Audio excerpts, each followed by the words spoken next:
In 1944, the Second World War was coming to a close. The Moscow Armistice, which Finland and the Soviet Union signed, mandates that Finland disarm the Nazis and expel them from Lapland. The Nazis employ a scorched earth strategy and demolish all villages, towns, bridges, and highways that stand in their way. Former Finnish Commando Korpi has made the decision to leave the battle behind him, and is currently hiding out in the Lapland woods. Korpi keeps panning for gold at the river with his obedient dog by his side and a sturdy horse, not giving up until he gets just a tiny speck of gold that suggests he is on the right route. Now that he has proof, Korpi starts digging trenches all over the region, oblivious to the aircraft flying overhead, and joining a battle he doesn't want to be a part of.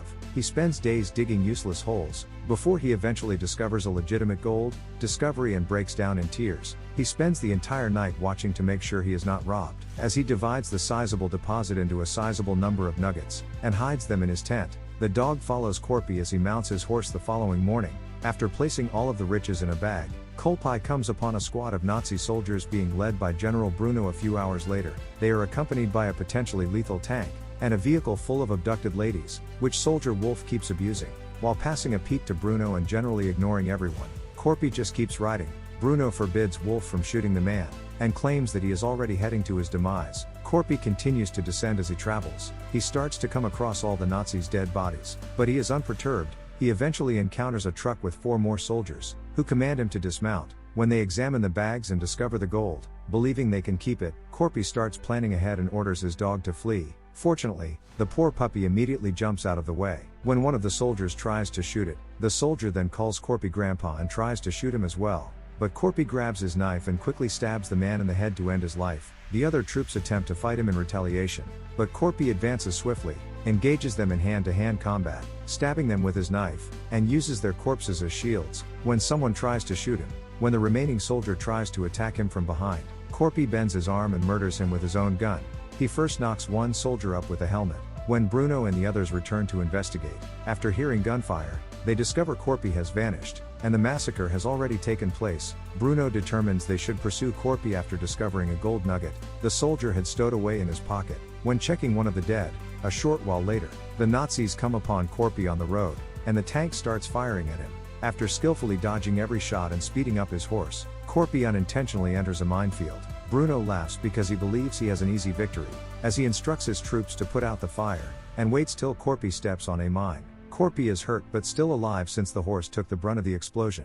He wakes up with a dizzy head and bids his horse farewell. Before preparing a counterattack, Korpi starts by gathering the gold that spilled out of the bag as the Nazis get closer. When Bruno notices this, he orders his trucks to stop and wait until Korpi is finished, so that no one has to endanger their lives by picking the gold themselves. Bruno instructs his soldiers to start firing after Korpi is finished, but Korpi is prepared because he also picked up a rock with the gold, and threw it at a mine to cause it to explode. As a result, there is good cover from the smoke, and when the Nazis start firing, Korpi uses his pan as a shield. Bruno sends a young soldier to check on Korpi, after a few minutes of indiscriminate firing, but the soldier is killed by the explosion. When he is hit in the face by a mine, Bruno then directs 2 soldiers to walk along the roadside, but they both immediately step on mines. They find Korpi gone when the smoke is cleared by the breeze. Bruno instructs 2 women to walk ahead as a safety check, since he wants to pursue him. Wolf then picks the 2 who seem the most frightened. Aino decides to volunteer in their place as a result. Bruno searches the area in the meantime,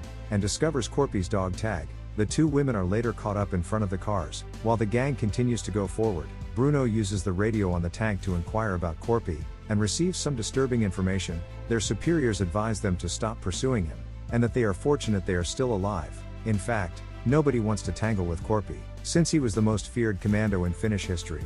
He participated in the Winter War and saw his family and home destroyed by the Russians. As a result, he turned into a vicious, vengeful soldier who obeyed no one. The Finns gave up attempting to control or discipline him, and simply sent him off to chase Russian patrols in the forest by himself. According to rumors, he turned into a one-man assassination squad, and has killed over 300 Russians. He goes by the name Kache, which is Japanese for the immortal. Bruno is unfazed by the tale, because he wants to keep searching for Korpi, because he needs the gold to pay his way out of punishment, because it is evident that the Nazis are losing the war. Korpi, meanwhile, keeps moving until he comes across a burned-out truck with a body inside. He lays down behind it, using it as cover, and begins to tend to his wounds, removing any bullets with his knife, and filling the holes with earth. The tiny boy is still compliant and keeps an eye on Korpi from a distance. When his dog unexpectedly appears, Korpi eventually nods off, only to awaken a few hours later due to a noise. The Nazis have arrived, and have purchased dogs to follow Korpi's scent. As the Nazis drive by, Korpi instantly runs to safety under the burned-out vehicle, and hides there as the dogs keep an eye on him. He waits until the last truck passes before rolling under it, and grabbing onto the truck so he may be brought along. He then punctures the petrol tank, and the gas that leaks causes the dogs' noses to get obstructed, making it hard for them to follow his smell. Korpi tries to flee, while the troops pause to devise a fresh strategy. Unfortunately, he is quickly recognized by the dogs, who bark to make him known. Korpi is shot in the leg by a soldier, but he keeps moving, so Bruno orders the dogs to pursue him. Without thinking twice, Korpi strikes a match and starts a fire on his gas-smeared garments to frighten the dogs away. When the soldiers finally get to him, Korpi leaps into a lake. Korpi has excellent lungs, so Bruno has his guys wait for him to emerge before breathing, which takes a while. The troops fire as soon as Korpi's head finally emerges from the water, believing they had killed him based on the blood that erupts on the surface. To find the gold, 3 soldiers board a boat and travel to the center of the lake. Nevertheless, as soon as a soldier dives into the water, Korpi ambushes him from behind and stabs him to death. Bruno sends the second soldier underwater, but once again nothing but blood comes to the surface. The third soldier should go next, but he starts to flee in the boat out of fear. Wolf shoots him because he has betrayed him. As a result, the troops open fire without reason, giving Korpi the opportunity to seize the body and use it as cover as he flees. As soon as Korpi's dog arrives, it begins to wail because it is unable to follow its owner over the lake,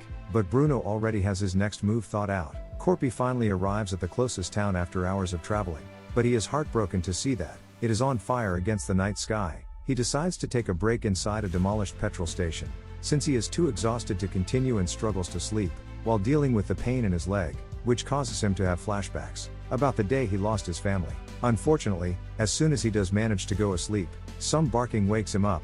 When Korpi goes outside to get his dog, he finds a lighted dynamite stick fastened to his collar. He grabs it right away and tosses it, but Korpi is still pushed to the ground. Because of how close the explosion is, Bruno, Wolf, and Schutze eventually locate him, and bring him some rope to fasten him to a sign. Korpi remains silent, and Schutze shelved his hatred out of deference for such a formidable foe. Wolf and Bruno eagerly imitate him.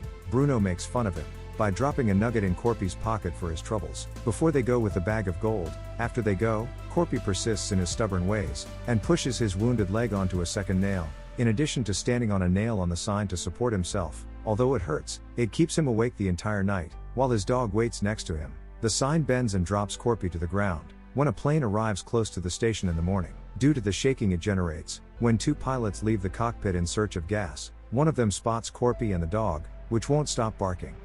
The second pilot orders him to shoot both of them. However, when the man pauses, Korpi kicks him in the legs, causing him to drop and eventually pass away, after hitting his skull on some rubble. The first pilot decides to check on them, since the dog won't stop barking, which gives Korpi the opportunity to ambush him from behind, and knock him out with a brick. When Bruno gave him a nugget, Korpi thought there was no hope left for him, so he buried it. However, just then, the second pilot began to wiggle, showing that he was still alive. When Korpi realizes the pilot can help with the plane, he takes his gold back to formulate a strategy. The pilot watches in horror as Korpi starts removing all the metal fragments and bullets from his wounds. He then cauterizes them with fire, wraps them in wire and cleans them with gas. Then, leaving the dog behind, he and the pilot board the aircraft and take off. Later, when a plane accident blocks the route, the Nazis are forced to stop their progress. As they approach the plane, Wolf and Schutze discover the most strangely. Wolf's rope is around the pilot's neck even though he died inside. Finally understanding how terrible Korpi is, Bruno commands his soldiers to leave right away. After realizing this is a trap, the women are traveling in a truck with 2 soldiers, and Aino chuckles as she overhears their conversation about what's happening. They won't be able to accomplish what hundreds of Russians died trying. She continues, and Korpi isn't actually invincible. He just won't go away. It is known as Sisu in Finnish, which denotes a white-knuckled sort of bravery and unfathomable drive. Aino believes that all of the Nazis would soon perish, since Korpi never quits up. One of the men suddenly passes away, and when the other turns to look outside, he is pulled from the vehicle and knocked to the ground, before being ran over by the approaching tank. When Aino tries to take the weapon from the dead soldier, Korpi rushes inside the truck and takes it for himself. He permits Aino to keep it after realizing that they are innocent victims. Then Korpi scales the truck's roof, stabs the driver through the roof, and pulls the body out so Aino can take over the steering. Next, she drives Korpi can climb aboard the truck because it is closer to the tank. The girls use the dead body as a puppet, to make it appear as though everything is fine. As the others in the tank start to get suspicious, the females then open fire to kill all the troops, while Aino shoots the driver as he moves the car closer to another truck carrying the majority of them. As the truck disintegrates, the individuals in the tank recognize the threat, while driving and accelerate. The tank abruptly comes to a stop, causing Korpi to tumble while he is still on top, and begins banging the door with his pickaxe. Wolf approaches him and prepares to shoot, but Korpi immediately returns to the tank's top, and starts slugging it out with Wolf one-on-one. Both of them fall to the ground, after exchanging several brutal blows, and the tank then departs with only Bruno and Schutze. Wolf is struck by Korpi a couple more times, but 2 more soldiers riding a bike come. Before he can kill him, they immediately recognize the legend upon seeing Korpi and flee. For a brief while, Wolf believes he is safe as Korpi uses the bike to pursue the tank. However, just then, the armed ladies arrive to exact their vengeance. The tank eventually pauses to speak with a pilot, who has a flying machine but only has space for one person. Bruno shoots Schutze without hesitation and flees in the plane with the pilot, but suddenly Korpi appears on the bike and starts shooting. He only succeeds in smashing the windows just in time for the plane to take off, so he drives directly under it, while holding his pickaxe aloft. When Bruno looks down and sees that the bike is moving, he assumes that Korpi has been left behind when, in fact, the bike is empty. It comes out that Korpi is using his pickaxe to cling onto the plane. He nearly drops while attempting to swap positions, but he holds onto a wheel and starts to move inside, by using his pickaxe to make a hole in the bomb room's floor. When Bruno hears certain noises, the pilot says they are caused by the plane's age, but Bruno is dubious and comes to investigate. Korpi charges Bruno as soon as he opens the door, and a fight ensues. Even though Korpi is more skillful, his injuries make it easier for Bruno to outmuscle him. Despite their incredibly brutal punches and kicks, Bruno uses a static wire to pound Korpi harder. As he becomes upset that Korpi won't give up or scream, and questions why Korpi won't die, Korpi catches the metal end of the line, when he attempts to hit it quicker and connects it to the bomb, before letting go of it. When Bruno and the bomb reach the ground, they immediately explode. Korpi needs to relax, but all of a sudden the aircraft starts to tremble and drop. It turns out that the pilot had been shot by a stray bullet, and had passed away. Korpi, who is fighting for his life, snatches the gold and fastens his seatbelt, just as the aircraft is about to crash into a marsh, causing another explosion. A Finnish troop is preparing to attack, as a German tank approaches in the background. However, it comes out that Wolf was chained to the cannon by Aino and the girls. Returning to the swamp, Korpi used the water to his advantage to survive the collision, and he is now using his pickaxe to climb out, with his gold bag still in hand. A few days later, Korpi rides the Nazi bike into Helsinki with his dog by his side. When he walks into the bank, where everyone is terrified of him, he throws all the nuggets on the front desk, and begs for big dollars so they won't be as cumbersome to carry. The end. If you like this story, please subscribe to the channel and like it to motivate me to bring you more stories like this.